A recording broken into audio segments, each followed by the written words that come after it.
Nehoda, ktorú zrejme zapríčinilo včerajšie husté sneženie, sa aj vďaka rýchlemu zásahu policajtov neskončila tragicky. Krátko potom, ako vozidlo narazilo do stĺpa verejného osvetlenia, poskytol vodičovi prvú pomoc práve jeden z policajtov. Službu konajúci policajti práve hliadkovali na Račianskej ulici, keď za sebou počuli obrovský náraz. 31-ročný Ladislav zo zatiaľ nezistených príčin odbočil z jedného jazdného pruhu do druhého a zastavila ho lampa.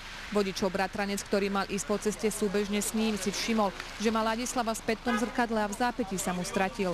Po náraze zostal vodič sedieť vo vnútri. Práve jeden z mužov zákona k autu dobehol. Z vodičovej strany som otvoril dvere, videl som, že z prístrojovej dosky sa dymí.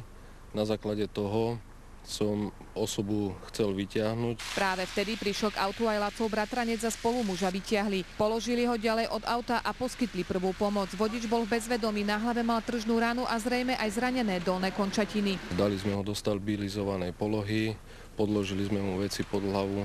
Nakoľko sme zistili, že má veľkú tržnú ranu na hlave, tak som sa snažil z batožinového priestoru z lekárničky vyťahnuť gázu, aby sme mu ránu prekryli, aby nekrvácala.